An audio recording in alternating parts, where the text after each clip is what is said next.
तसेच शहरातील आपले जे लोक सर्वजण येतात तर त्यांना संध्याकाळी बोर होऊ नये किंवा त्यांच्यासाठी काही ना काही कार्यक्रम घ्यावे यासाठी आपण 14 दिवस वेगवेगळ्या 14 कार्यक्रमांचं आयोजन केलं आहे. त्याचा पूर्ण शेड्यूल जो आहे तो आपल्याला दिला जाईल.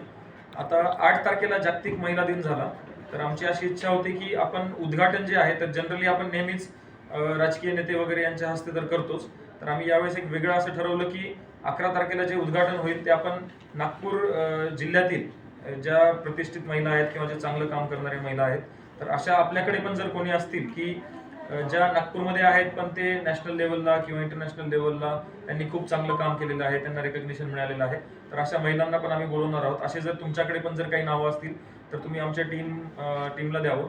तर आम्ही यामध्ये मॅक्झिमम महिलांच्या हस्ते तर कांचनताई गडकरी यांना बोलवलेलं आहे, अमृताताई फडणवीस यांना बोलवलेलं आहे, बावनकुळे ताईंना बोलवलेलं आहे आणि पूर्ण नागपूरमध्ये जितके महिला अधिकारी आहेत त्यांना सुद्धा आपण वर्ग 1 अधिकारी जे आहेत, IAS ऑफिसर्स आहेत, IPS ऑफिसर्स आहेत, त्यांना पण बोलवलेलं आहे.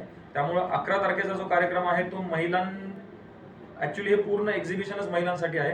त्यामुळे आमची अशी इच्छा होती की त्याचं उद्घाटन सुद्धा कोणी जेंट्सने करण्याच्या ऐवजी महिलांनीच करावं, जेणेकरून महिलांना सुद्धा एक अभिमान वाटेल की आपल्याच महिला त्यांच्या कार्यक्षेत्रामध्ये किती पुढे गेलेल्या आहेत आणि आपल्या सुद्धा ज्या महिलांचे स्टॉल लागणार आहेत ते सुद्धा आपल्या लाईफमध्ये काही ना काही करून एक स्टेप पुढे जाण्याचा प्रयत्न करत आहेत. आणि महाराष्ट्र शासनाचे हेच धोरण आहे की जे प्रयत्न करत आहेत महिला त्यांना कुठेतरी आपण सपोर्ट दिला पाहिजे.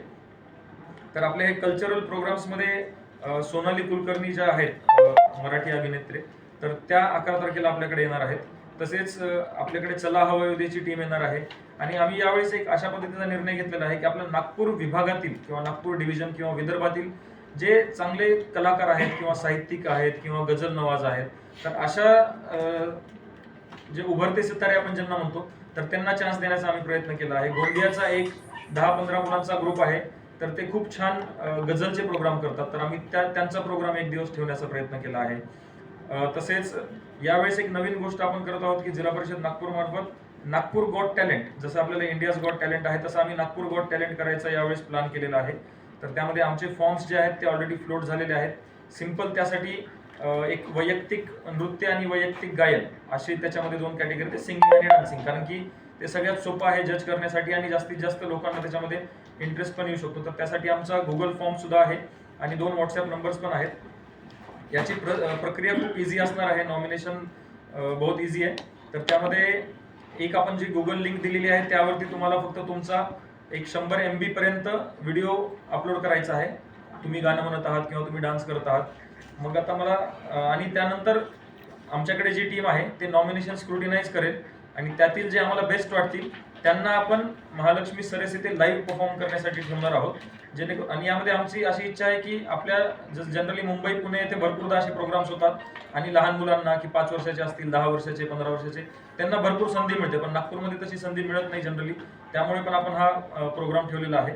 तर जास्तीत जास्त स्कूल गोईंग किंवा जे लहान मुलं आहेत त्यांच्यापर्यंत आणि त्यांच्या पाल्यांपर्यंत हा मेसेज पोहोचावा. तसेच याला वयाची लिमिट आम्ही 40 वर्षापर्यंत ठेवलेली आहे की एक लहान मुलांचा गट असेल आणि एक मोठ्यांचा गट असेल.